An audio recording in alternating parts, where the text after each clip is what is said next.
claramente que una vez que nosotros hayamos logrado sobrepasar estos momentos de justamente probarnos hacia la obediencia y traernos directamente hacia lo que es ese desprendimiento, Él derramará en nosotros bendición sobre bendición hasta que sobreabunde en nuestras vidas.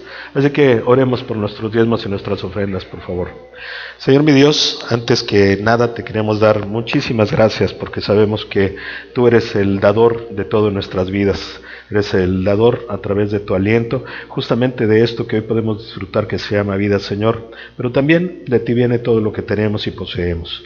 Gracias por tu bendición, gracias porque tú has sido grande en amor y misericordia, nos has visto débiles en cualquier momento, pero tú has permanecido fiel y has cumplido tu promesa de provisión y prosperidad para cada uno de nosotros.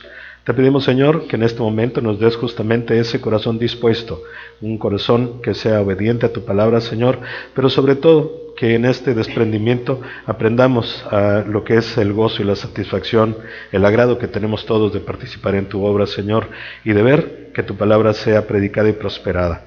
Te pedimos, Señor, que tú bendigas cada corazón, cada hogar, cada persona que aquí está presente, Señor, y si no tiene la oportunidad de participar en la ofrenda, que tú le des, Señor, ese corazón dispuesto y que también a su vez le puedas dar una fuente de donde tener ingresos para que él también pueda cooperar.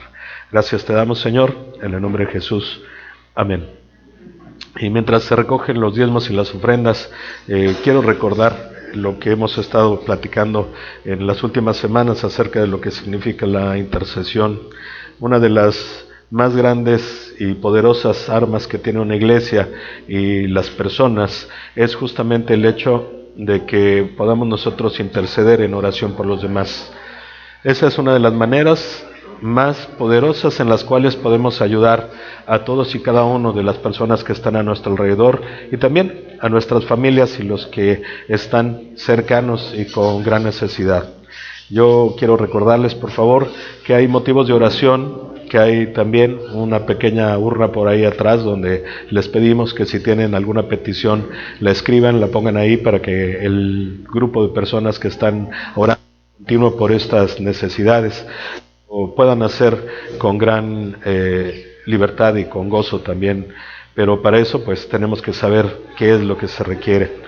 Hoy tenemos necesidad porque en esta iglesia se siga intercediendo por la salud de algunos miembros, de algunos participantes de esta congregación y de algunos familiares también de ellos. Así que les pedimos por favor que oren todo el tiempo y que intercedan por estas personas porque hay esa necesidad.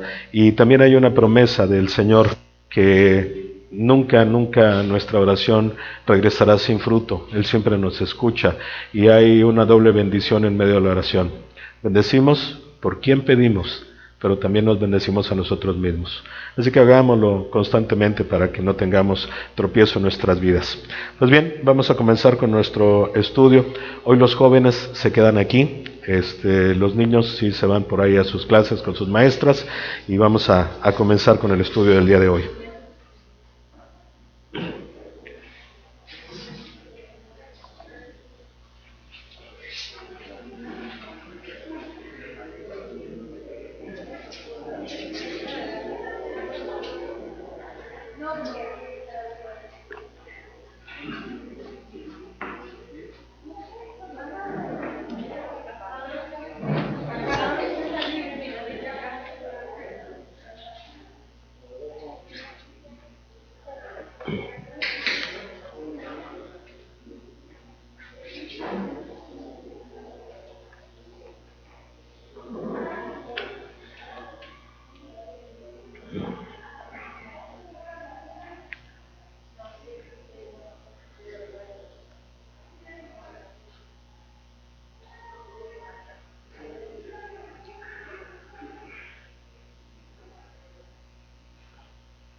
Durante esta semana, comentaba hace un rato, he estado haciendo algunos comentarios a manera devocional, en donde nos damos cuenta de una realidad que en nuestra vida va a estar presente de continuo, algunas ocasiones haciéndose más evidente, en otras probablemente pasando desapercibida, pero constantemente estamos pasando por una prueba en nuestras vidas, personalmente, dentro de nuestras relaciones, en la familia, en el entorno en el que vivimos.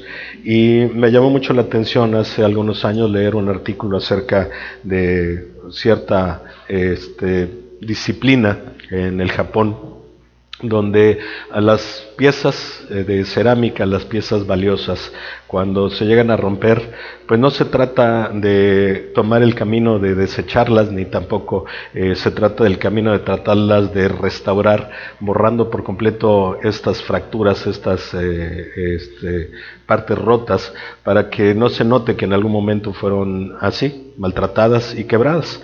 Por el contrario, se trata de que se hagan evidentes, que la gente las pueda notar, porque eso les da mucho más valor. Esa restauración se hace con oro directamente, algo que vale más que la propia pieza, pero no es el significado material o económico de la restauración, sino justamente es el significado emocional y profundo que tiene el poder reconocer el valor de las cosas más allá de su precio, sino de lo que estos significan para quien los creó. Eso es importante entender. Y teníamos un versículo que hemos estado también por ahí pues meditando de mi parte, dándole muchas vueltas acerca de cuál es la enseñanza que el Señor tiene para nosotros en medio de estas palabras. Y en Lucas 22:31 nos dice así. Son palabras del Señor Jesús en el huerto del Getsemaní, ya en momentos previos a lo que va a ser su traición por parte de Judas, su aprehensión, y con esto el inicio de lo que es su vía crucis hasta la crucifixión, y que Él entregara su vida.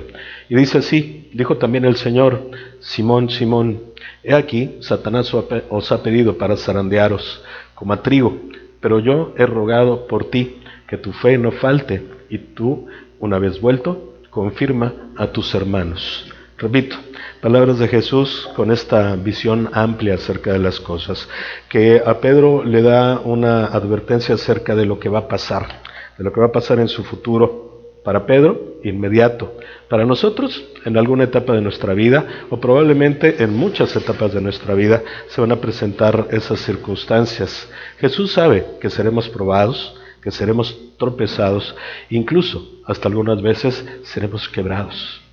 Eso es una realidad, y ahí están las palabras del Señor, y esto siguiendo nosotros en este ánimo de podernos convertir en imitadores de Cristo. Tenemos que comprender cuál es justamente la enseñanza profunda en medio de esas palabras que le da a Pedro. Quisiera tomar un paréntesis para platicar una anécdota por ahí que me sucedió hace algunos meses. La mayoría de ustedes saben que por cuestiones de trabajo tengo que estar viajando constantemente. Entonces tomo vuelos de avión con cierta frecuencia y he pasado por muchas experiencias de todo tipo adentro de los aviones, y me llamó mucho la atención hace algunos meses, en particular un día que hubo muchísimo viento en la Ciudad de México. Fue noticia nacional porque se cayeron espectaculares árboles y demás. Fue un caos la Ciudad de México, y a mí me tocó no sobrevolar, sino desviarme. En mi vuelo no lo hice yo, el piloto lo hizo, hacia algún lugar, y estuvimos más o menos con un retraso de unos 40 minutos, volando no sé en qué parte de la República, pero finalmente en algún sitio por ahí. Cuando se hizo la aproximación hacia el aeropuerto, es la primera vez que me toca ver un descenso tan anticipado. Fue por muchos minutos antes de siquiera llegar a ver la Ciudad de México que el avión ya iba volando muy abajo. Me supongo que era para evitar el viento y todo lo que estaba sucediendo. Después nos enteramos que el aeropuerto estuvo cerrado por varias horas, justamente por el viento. Yo llegué a la Ciudad de México en una conexión para salir a otro lugar, así que tuve que esperar ahí más del tiempo normal, subirnos a un avión más pequeñito y volar en un vuelo corto de unos 35 minutos. Pero el vuelo, pues obviamente desde que despegó, fue justamente algo similar a lo que la palabra de Dios decía. Fue un zarandeo. Desde que empezó hasta que terminó, todo el tiempo íbamos moviéndonos, a veces más lento, a veces más, con más fuerza. Pero recuerdo mucho lo que eran las instrucciones de los sobrecargos. Era: señores pasajeros, tomen sus asientos porque vamos a pasar por una zona de turbulencia. Y yo creo que la mayoría, ya bajo la experiencia que tenemos, ya que hemos sido varias veces zarandeados, pues de inmediato tomas acción y vas y te sientas, te pones tu cinturoncito y dejas de hacer las cosas. Pero bueno, siempre habrá quienes todavía neciamente por ahí andan levantados. La siguiente es: señores pasajeros, vamos a pasar por una zona de turbulencia, tomen sus asientos y abrochen sus cinturones. Lo mismo, algunos tomaron por ahí la acción y demás. La tercera aviso ya no fue de las sobrecargos, fue del piloto, directamente diciéndole a sus sobrecargos: tomen el primer asiento que tengan a su lado, porque nos vamos a mover mucho. Y ves de inmediato que las azafatas, las sobrecargos, se sienten de inmediato donde estén. Y bueno, efectivamente, el sangoloteo estuvo fuerte, una zarandeada dura. Y de repente, ya que pasa esto, vemos que se abre la puerta del baño y sale alguien. Bastante zarandeado el pobre. Definitivamente que sí. Y obviamente, pues todo el avión, lo primero que hace es quedársele viendo y hacer juicio sobre él, que es el tema que vamos a tocar más adelante. Pero qué importante es que nosotros, al igual que en ese momento, entendamos que el Señor es como un piloto en el avión. Él lleva el control. Él es el que sabe qué hacer para podernos llevar a nuestro destino con bien. Esa es su principal responsabilidad. Y Dios hace lo mismo con nosotros. Se la pasa dándonos instrucciones, se la pasa dándonos direcciones. Y en algunos momentos tiene que ser fuerte en su palabra para llamar nuestra atención, para que enderecemos el camino y regresemos a esta tranquilidad y sobre todo esta dependencia de seguir su instrucción para poder llegar con cuidado al final del camino hacia donde Él nos quiere llevar. Muchas ocasiones nos ponemos a pensar el por qué. Y pienso justamente en esta imagen de estar sentado en un asiento de avión, donde por principio de cuentas yo no tengo el control. No soy piloto, no lo conozco, no sé qué hacer, y estoy alejado de la cabina donde pudiera tratar de modificar cualquier circunstancia. Número 2, yo no veo lo que hay frente a nosotros. El piloto sí lo ve. Es el único dentro de la aeronave que puede ver lo que viene adelante.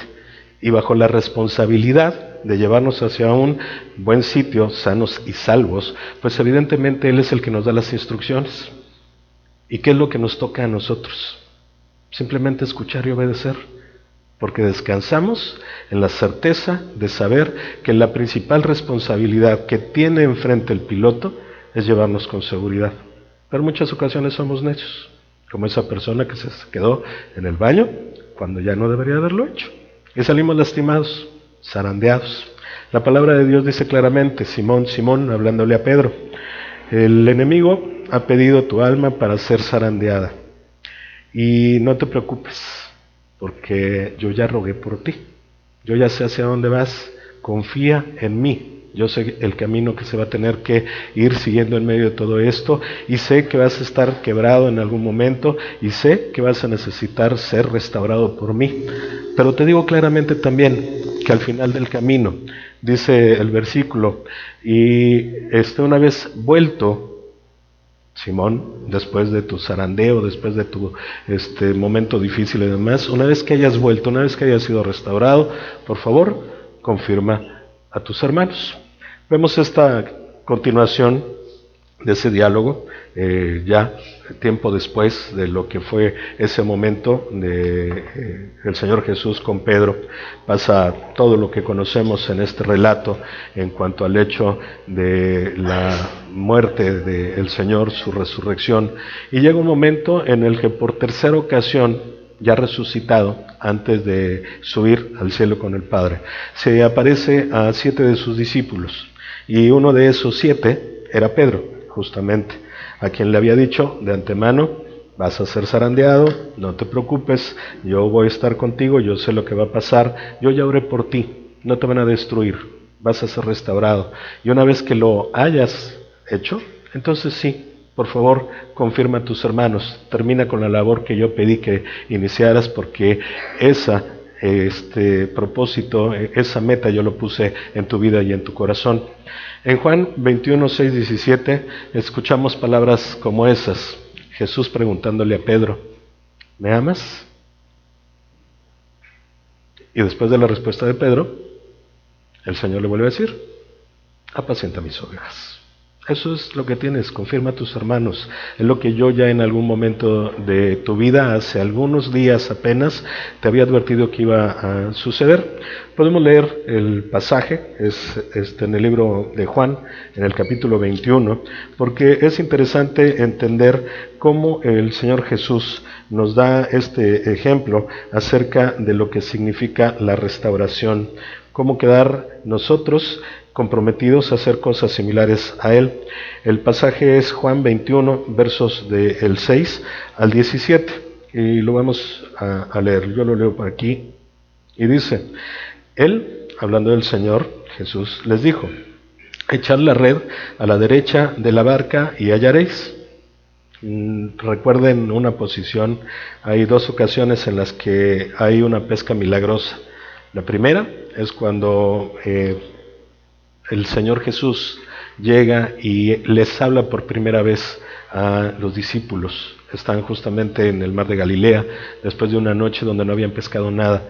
Y el Señor les dice, vengan, vamos, permíteme subirme a tu barca, por favor aléjate un poquito de la orilla porque necesito que la gente que está frente a mí pueda escuchar el mensaje que tengo para ellos. Después de que da el mensaje, le dice, bueno, ahora vete mar adentro, ya para que podamos estar tranquilos solos, y echen sus redes. Y vemos las protestas de Pedro diciéndole, Señor, somos pescadores, somos expertos, ya pasamos toda la noche haciendo esto y no hemos pescado nada, es ocioso que lo volvamos a hacer. Pero finalmente, si tú lo dices, ahí va, y vemos que hay una pesca milagrosa, tanto que en medio de dos barcas se trató de cargar todo lo que una sola red había atrapado, y estuvieron a punto de zozobrar por el peso tan grande que había. Y esta es la segunda ocasión en donde estos discípulos, los mismos que habían estado allá, vuelven a escuchar una instrucción similar. Y les dice, echen la red del otro lado y van a ver lo que sucede. El relato continúa, dice, entonces la echaron y ya no la podían sacar por la gran cantidad de peces. Entonces aquel discípulo a quien Jesús amaba dijo a Pedro, es el Señor, Simón Pedro. Cuando oyó que era el Señor, se ciñó la ropa porque se había despojado de ella y se echó al mar. Y los otros discípulos vinieron con la barca arrastrando la red de peces, pues no distaban de tierra sino como 200 codos. Al descender a tierra, vieron brasas puestas y un pez encima de ellas y pan. Y Jesús les dijo, traed de los peces que acabáis de pescar. Subió Simón Pedro y sacó la red a tierra, llena de grandes peces, 153, y aún siendo tantos, la red no se rompió. Les dijo Jesús, venid, comed, y ninguno de los discípulos se atrevía a preguntarle, ¿tú quién eres?, sabiendo que era el Señor.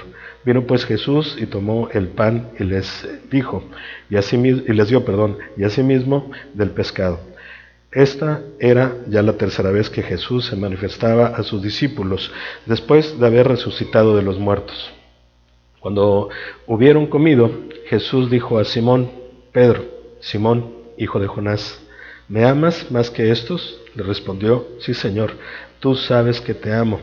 Él les dijo, apacienta mis ovejas.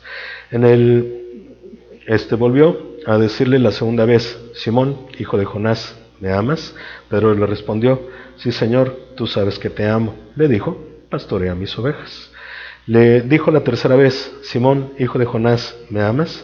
Pedro se entristeció de que él le dijese la tercera vez, ¿me amas? Y respondió, Señor, tú sabes todo, tú sabes que te amo. Jesús le dijo, apacienta mis ovejas.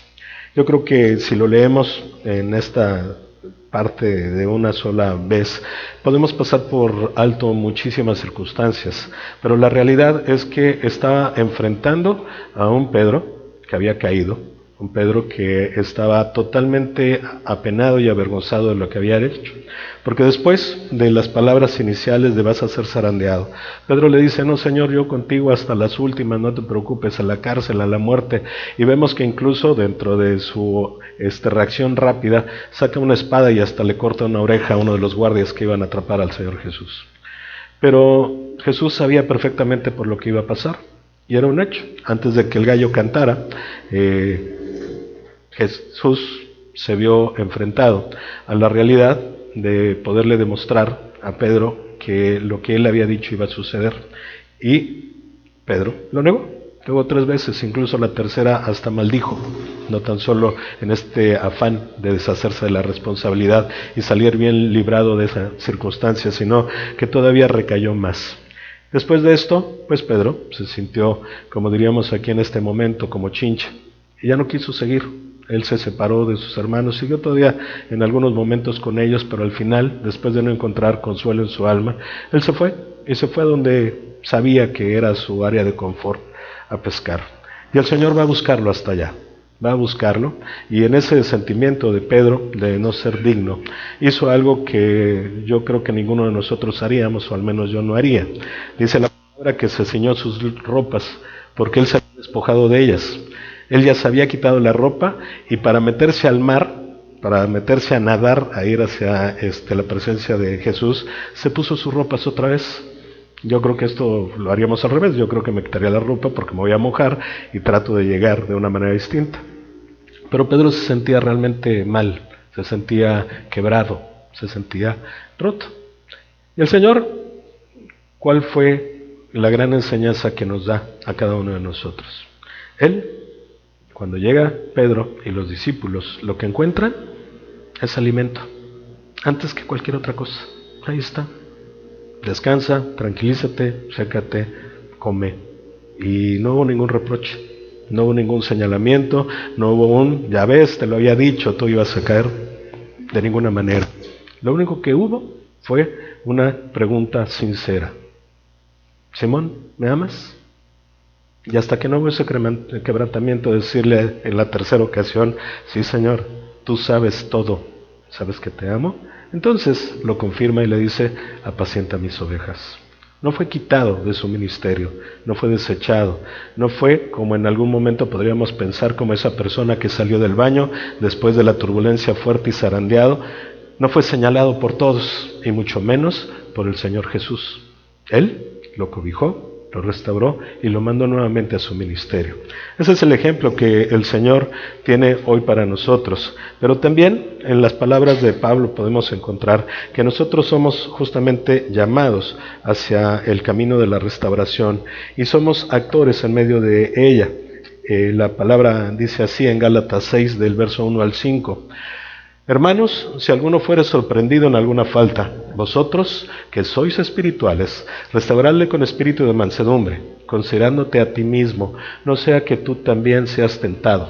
Sobrellevad los unos las cargas de los otros y cumplid así la ley de Cristo, porque el que se cree ser algo, no siendo nada, a sí mismo se engaña. Así que cada uno someta a prueba su propia obra, y entonces tendrá motivo de gloriarse solo respecto a sí mismo y no en otro, porque cada uno llevará su propia carga.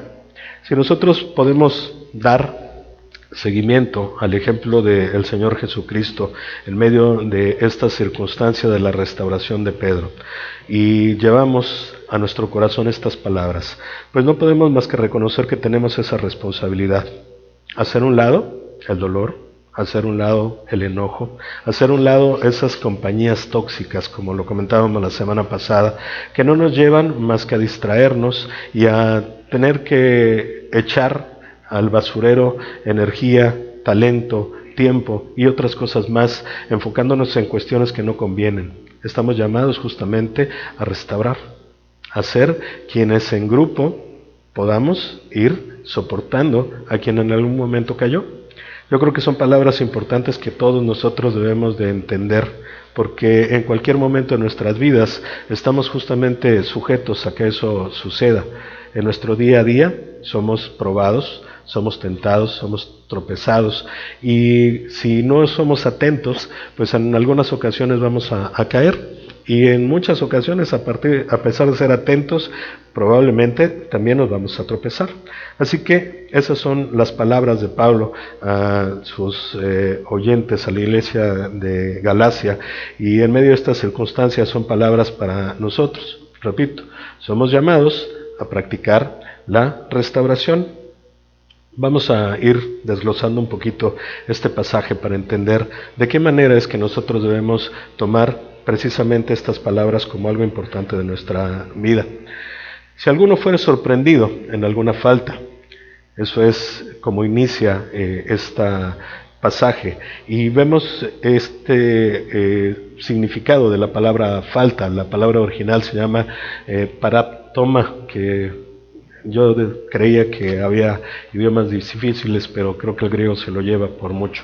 Pero bueno, es paraptoma, que quiere decir caída, contratiempo o tropiezo. Yo creo que todos en alguna parte de nuestra vida vamos a estar sujetos justamente a algo de esto en nuestro andar. Por más espirituales que nos sintamos, por más de alguna manera confiados y por más equipados que podamos nosotros estar creyendo que somos, vamos a estar sujetos a esa realidad. Tarde o temprano y en algún momento de nuestras vidas vamos a experimentar justamente ese sentimiento de haber caído, de haber tenido un tropiezo, de pasar por un contratiempo. Y el llamado del Señor a los de Galacia es justamente ese, que quienes están pasando por ese momento es preciso que sean ayudados a ser restaurados. Entendamos que el tropiezo y la falta no significa lo mismo que estar caídos continuamente o constantemente bajo pecado. No es al pecador cínico y sinvergüenza que se la pasa constantemente haciendo de las suyas y que espera o cree que tenemos la responsabilidad de restaurarle nosotros. Esto es a quien de alguna manera, por alguna circunstancia en su vida, tuvieron una distracción tan fuerte que cayeron, que tropezaron, que hicieron algo indebido y que incluso tuvieron consecuencias no tan solo para ellos, sino para muchos otros más. Para ellos es justamente esta enseñanza y para la gente que los está rodeando y de alguna manera que deben de estar ellos atentos a esto. Obviamente, esta segunda parte en la cual dice, vosotros que sois espirituales, restauradle con espíritu de mansedumbre. Me llama mucho la atención que esta instrucción de Pablo hacia los de Galacia va justamente después de lo que fue el relato del fruto del Espíritu Santo, donde hay muchas condiciones y características que hoy nos diferencia a nosotros de las demás personas. Y una de estas es justamente la mansedumbre. ¿Qué es lo que nosotros podemos entender cuando Pablo propone y no tan solo reta, sino le da la instrucción a la iglesia de Galacia, que cuando alguien tropieza, cuando alguien cae, cuando alguien tiene alguna falta, los que son espirituales, los que son maduros, le tienen que apoyar para poderle restaurar?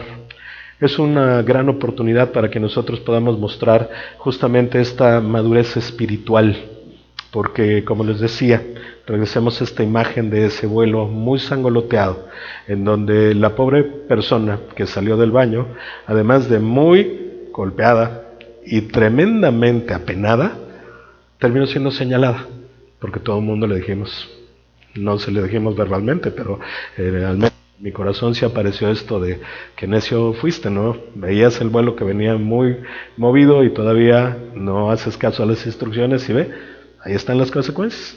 Pero yo creo que en ese sentido pues estamos y estuve con un ejemplo de inmadurez, porque si hubiera sido maduro, lo primero que hubiera tratado de hacer es ir y apoyarle, para saber si no había sido más golpeado de lo que en su momento había estado ahí. Y yo creo que en su momento sí, su ego y su vergüenza fue claramente golpeada ahí.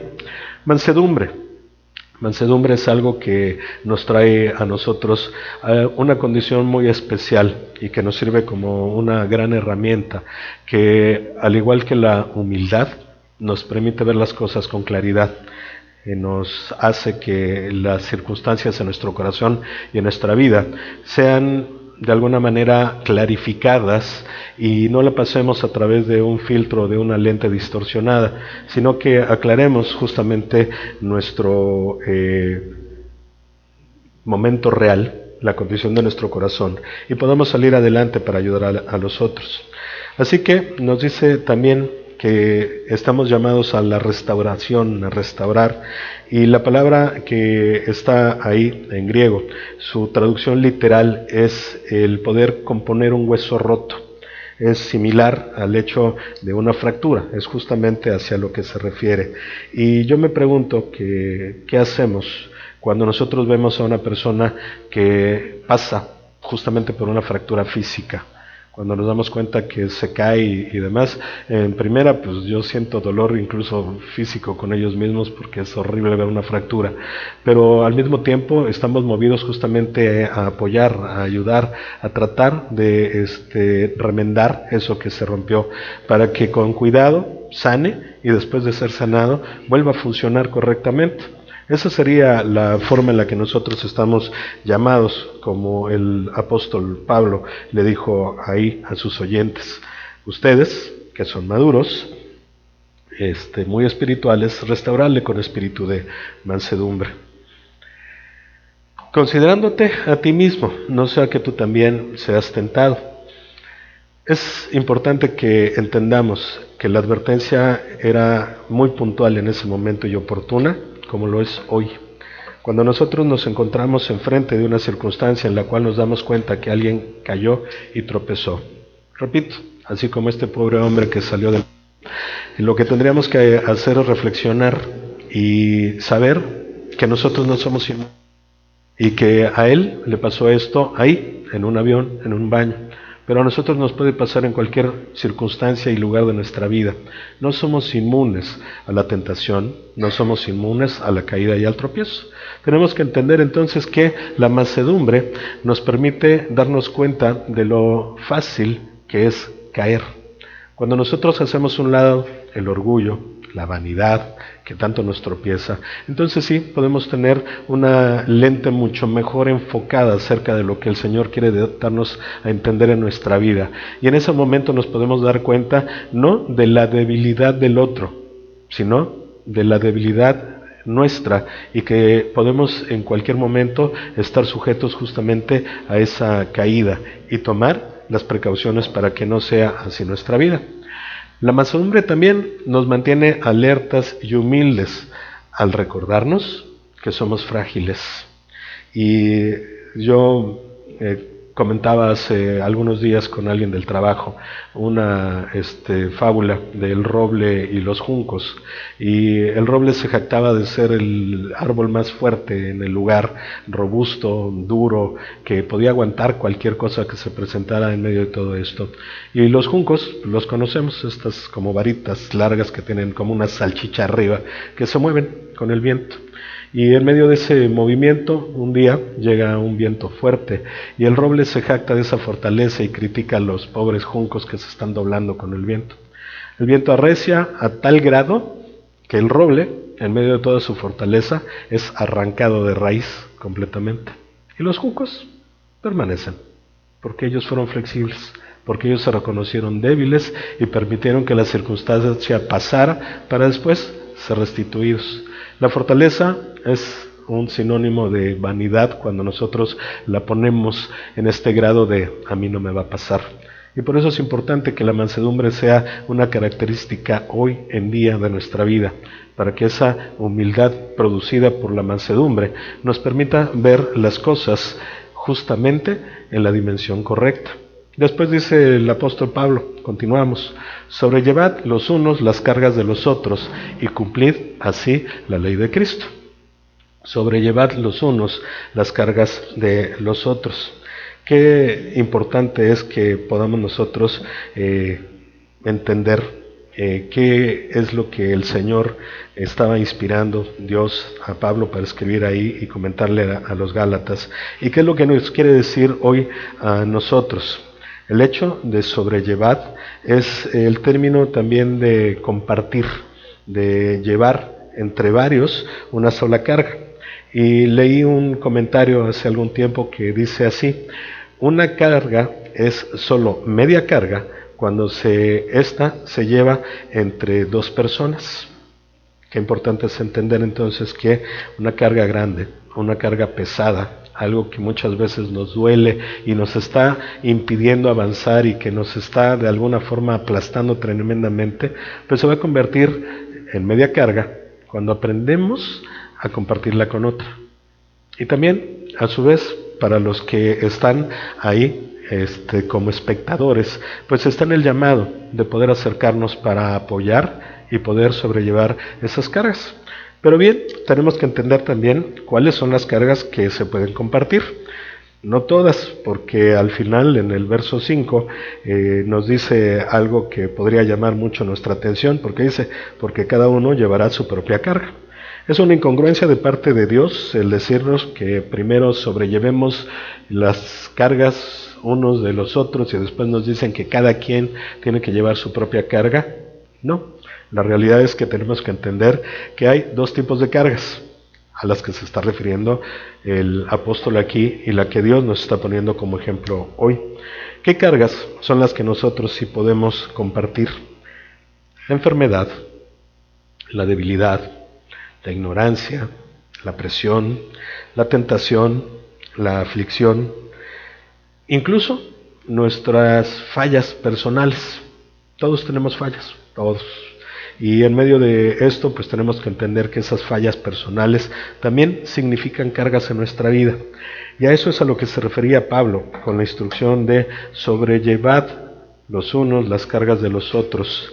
Y son esos momentos de aflicción, esos momentos de pesadez emocional y espiritual en nuestra vida, en la que estamos sujetos a que la gente nos apoye para que llevemos esa carga y se aligere, para que tengamos la posibilidad de salir adelante y de poder ser restaurados y reconstituidos como el Señor nos formó y para el propósito que nos llamó. Yo creo que todos podemos sí entender que todo el dolor que trae a la vida, circunstancias como las que acabamos de mencionar, son algo que produce evidentemente carga emocional y espiritual fuerte. A eso se refiere Pablo cuando dice, sobrellevad los unos las cargas de los otros. Hagan a un lado su vanidad, hagan a un lado esta situación de ser juiciosos y de criticar. No lo hagan porque a lo mejor están ustedes también mostrando un sinónimo de debilidad y en cualquier momento pueden llegar a caer en medio de estas circunstancias. Así que sean sabios y sobrelleven unos las cargas de los otros. Eso es importante aprenderlo, porque como vimos en el pasaje en el cual el Señor Jesús restauró a Pedro, nosotros también estamos llamados a hacer ese camino de apoyar a la restauración. Dice más adelante, porque el que se cree ser algo, no siendo nada, a sí mismo se engaña.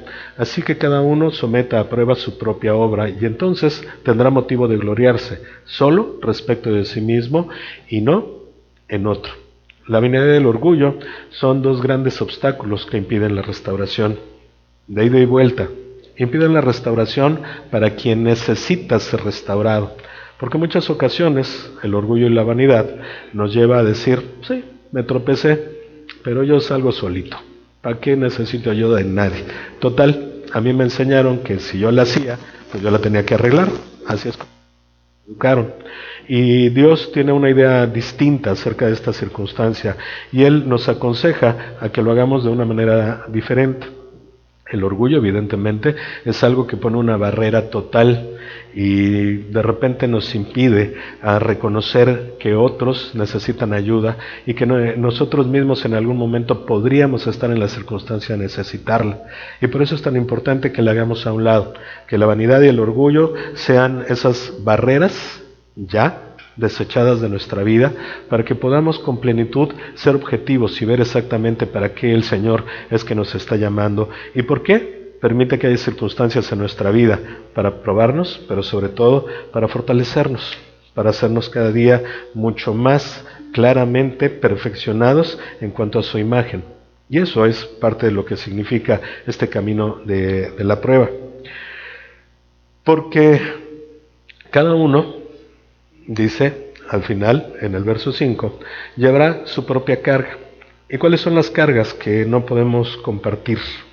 Y ahí es donde entra esta meditación real, esta revisión personal, para poder distinguir en qué momento es que nosotros no podemos darle cargas a los otros, porque el Señor nos está pidiendo que seamos responsables. La responsabilidad de las consecuencias de nuestros actos. Eso es una carga que no podemos compartir. Podemos compartir, sí, el peso emocional, sí podemos compartir este dolor espiritual, sí podemos compartir en algún momento esta necesidad de que alguien nos soporte y nos ayude a salir adelante. Pero las consecuencias de nuestra vida no las podemos compartir. Esa es nuestra responsabilidad, esa carga es para nosotros. Esas consecuencias las vamos a tener que llevar, sacar adelante y pagar por ellas. Esas son las cargas que nosotros no le podemos dar a nadie más. Pero cuando estamos ya en un momento verdaderamente de necesidad y estar pasando por esa prueba tan angustiosa que es la caída y el tropiezo en nuestras vidas, pues nos damos cuenta que cuando hacemos a un lado nuestro orgullo, cuando hacemos a un lado nuestra vanidad y reconocemos lo que está sucediendo en nuestra vida, entonces sí podemos dividir las cargas que sí puedo sobrellevar con los demás, permitir que otros me apoyen, pedir ayuda, pedir que otros más te apoyen para ser restaurado y en medio de todo esto aligerar esa carga para poder enfrentar las responsabilidades y las consecuencias de nuestros actos. Porque eso es una realidad. Cada uno de nosotros estamos llevados a poder cumplir con la ley de la siembra y la cosecha. No podemos hacernos a un lado. Y si nosotros pusimos algo malo en nuestra vida, seguramente como consecuencia y como responsabilidad vamos a tener que pagar el precio de eso que no hicimos correctamente. Es importante que lo entendamos desde esa óptica. Y podemos ver nuevamente un ejemplo de lo que significa estos pasos, y hablo ya acerca de lo que es la prueba y el camino hacia la restauración. Leemos en la palabra de Dios Lucas 15:21, un pequeño pasaje que es parte del relato del hijo pródigo. Lucas 15:21 dice: y el hijo le dijo: Padre, he pecado contra el cielo y contra ti, y ya no soy digno de ser llamado tu hijo. El hijo pródigo, con su orgullo muy bien puesto, con su vanidad, su autoconfianza y su necesidad de vivir la vida como él quería, dio consecuencias muy graves para su vida. Entristeció a la gente que estaba a su alrededor, a su padre, a su hermano, a la gente que estaba ahí. Fue alguien que derrochó toda una fortuna en sus goces y sus placeres. Fue alguien que en su momento se dio cuenta de que estaba ya en el lugar más bajo que podría existir. El relato dice que tenía hambre y esperaba que los cerdos terminaran de comer lo que les habían dado para ver si de ahí podía comer algo de algarrobas, los desperdicios, el alimento de los cerdos. Y tenía que dormir ahí en las porquerizas porque no tenía otro lugar donde ir. Y en ese momento él encontró la realidad de su vida y dio el primer paso para ser restaurado. ¿Hizo a un lado la vanidad del orgullo? Sí, porque con su padre no llegó a decirle: pues papá, te quiero decir que sí, me tropecé bien feo, eché a perder mi vida, hice de lo que se me dio la gana, pero no te preocupes, yo soy muy valiente, muy hábil y muy fuerte y voy a salir adelante. No, él llegó. Y llegó justamente dando el primer paso, que es el importante en medio de este camino a la restauración. Y sus palabras fueron muy claras: Padre, he pecado contra el cielo, contra Dios y contra ti. Te pido perdón. Eso es un punto claro en el que nosotros tenemos que ir. El primer paso para la restauración es el reconocimiento del pecado cometido. La humildad es algo que debe de echarse mano en medio de todo esto para saber efectivamente lo que sucedió en nuestras vidas. Y no el pecado como sí, sino que nos llevó a ese pecado para que lo podamos nosotros reparar. En el caso del hijo pródigo, lo llevó su soberbia, el sentirse que él podía contra el mundo, que él podía dominar cualquier cosa, y la ansiedad por vivir algo que todavía no le correspondía, vivirlo antes del tiempo que debió. Pero finalmente, muchos de nosotros estamos sujetos a circunstancias muy similares, de jóvenes, de adultos, de algunos de ancianos, pero todos estamos sujetos a esto, y la realidad es justamente ir en medio de este camino de la restauración. Segundo, el arrepentimiento. Cuando nosotros reconocemos el pecado cometido, bueno, Pues bien, entonces, estos dos caminos, o me comporto cínicamente en decir, pues sí, sí lo cometí, ¿y qué? O me arrepiento de lo que hice. ¿No lo puedo cambiar? No. No puedo echar atrás el tiempo, es imposible. ¿Lo puedo borrar?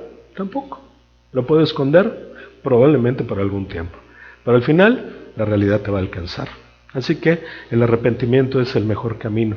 El hijo pródigo se arrepintió de lo que hizo y por eso va y se acerca con humildad diciéndole, Padre, he pecado contra el cielo y contra ti. No soy digno de nada más, pero aquí estoy. El quebranto de orgullo. Qué importante es, ya no soy digno de ser llamado tu hijo. Y no con un ánimo de chantajear y de hacer sentir mal al papá y decir, sí, pobrecito, ven, te voy a apapachar, sino con un sentimiento real, con un corazón completamente entregado y abierto. Y en este sentido es, ya no soy digno de ser llamado tu hijo. Conocemos la historia y sabemos lo que el padre hizo.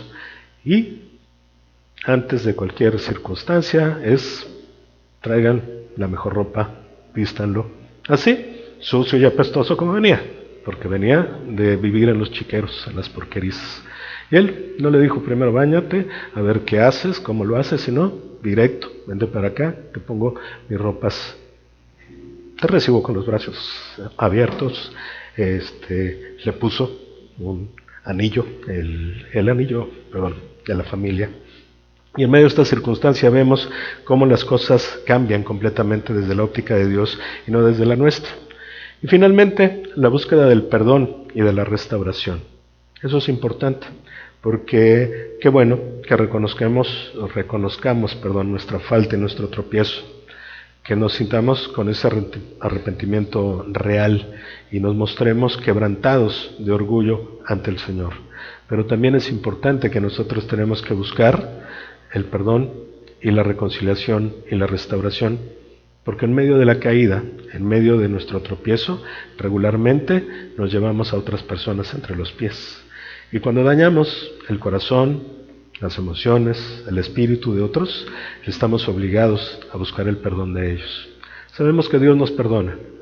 Dios ya nos perdonó de todo lo que estemos haciendo y de lo que vayamos a hacer, no como un permiso para pecar, sino como una realidad de su gran amor que tiene para con nosotros. Pero también nos pide que nosotros hagamos algo para poder buscar ese perdón. Y vamos a terminar con el último pasaje, Segunda de Crónicas 7, 14 y 15, dice así: Si se humillare mi pueblo, sobre el cual mi nombre es invocado, lloraren y buscaren mi rostro, y se convirtieran de sus malos caminos, entonces yo oiré desde los cielos y perdonaré sus pecados y sanaré su tierra. Ahora estarán abiertos mis ojos y atentos mis oídos a la oración de este lugar.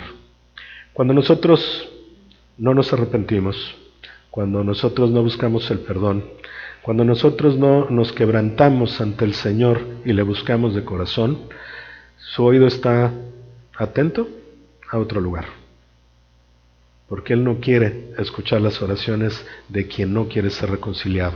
Por el contrario, la palabra dice claramente: entonces yo iré desde los cielos y perdonaré sus pecados, y lo más importante, y sanaré su tierra.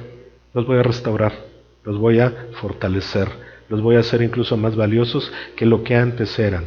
No voy a borrar sus pecados, ni voy a tratar de hacer que sus heridas pasen desapercibidas, no las voy a esconder, por el contrario, las voy a hacer más evidentes, porque eso les dará valor y les dará fortaleza para salir adelante. ¿Con qué ánimo el Señor pide que hagamos esto? Como las palabras que le dijo a Pedro, ahí en el huerto del Getsemaní: vas a ser zarandeado, pero no te preocupes, yo ya oré por ti, y cuando seas restituido, cumple con lo que yo pedí que hicieras, confirma a tus hermanos. Esa es la realidad de lo que significa pasar por una prueba. Y repito, podemos estar en lo personal pasando por pruebas y momentos complicados, posiblemente hoy, a lo mejor ya fue hace algún tiempo, seguramente más adelante va a suceder, pero el camino correcto no es encerrarnos en nuestro propio mundo, El camino correcto no es salir por nuestras propias fuerzas, el camino correcto es buscar la restauración del Señor. Y eso es lo que se da en el ámbito personal, en el ámbito familiar y en el ámbito de iglesia. Este cuerpo, esta iglesia, está pasando por pruebas. Y es justamente el momento en el que todos debemos de practicar lo que nos ha enseñado Dios a través de su palabra, del ejemplo que nos dio y de la manera como Él enfrentó a cada una de estas personas que cometieron tropiezos y errores. Y eso es importante que nosotros lo tengamos en mente, que reflexionemos en ello cada día, porque lo que el Señor ha puesto en nuestros corazones, ese Espíritu Santo que hoy mora ahí, es el que nos va a enseñar y nos va a dar la instrucción clara del por qué pasan las cosas en nuestra vida. Así que, por favor, yo les pido que esto sea una reflexión para toda la vida, no hoy, no mañana, no solo la semana que estamos por venir y vivir, sino para toda la vida. Que seamos nosotros personas que, como Pablo instruye, ustedes que son espirituales, ayuden a restaurar a los que cayeron. La palabra de Dios utiliza un término que es el buscar y curar a la perniquebrada, hablando acerca de la oveja que cayó, que se fue al despeñadero y terminó fracturada, y que lo primero que hacemos es justamente cargarla, curar esa fractura, cuidarla y llevarla por el buen camino hasta que pueda volverse a poner en pie y siga adelante en lo que es el llamado que tiene Dios con ella. Ora, por favor. Señor mi Dios, te doy muchísimas gracias nuevamente por esta oportunidad que nos das de escuchar tu palabra, de poder entender lo que tú tienes para cada uno de nosotros y sobre todo, mi Señor, el ejemplo acerca de cómo nos debemos de conducir en nuestra vida. Gracias porque tú nos infundes aliento en medio de circunstancias difíciles y en momentos en los que solamente podemos ver un panorama gris frente a nuestras vidas. Gracias, Señor, porque tú, con tu infinito amor y tu gracia, nos has dado la oportunidad de estar siendo aceptos a ti, Señor. Gracias por tu misericordia, que al contrario de destruirnos, porque eso sería lo que nosotros mereceríamos, al contrario, tú nos tienes en tu corazón, tú nos tienes en tu mano acunada, tú nos tienes sostenidos y fortalecidos, Señor. Te pedimos que nos des un paso de madurez hoy en nuestra vida, en nuestro corazón, para que en medio de la prueba podamos ser restaurados y así como a Pedro, tú también nos puedas decir lo mismo. Serás zarandeado, pero no te preocupes, yo ya haré por ti, no va a pasar nada, te voy a restaurar y lo haré con el fin de que cumplas el llamado para el que fuiste traído aquí. Gracias te damos, Señor, porque sabemos que tu sabiduría es infinita, que tu poder es sobre cualquier otra cosa, pero sobre todo sabemos, Señor, que tu amor para con nosotros no tiene medida ni tiene precio. Gracias te damos en el nombre de Jesús. Amén. Muchas gracias, que tengan buena semana.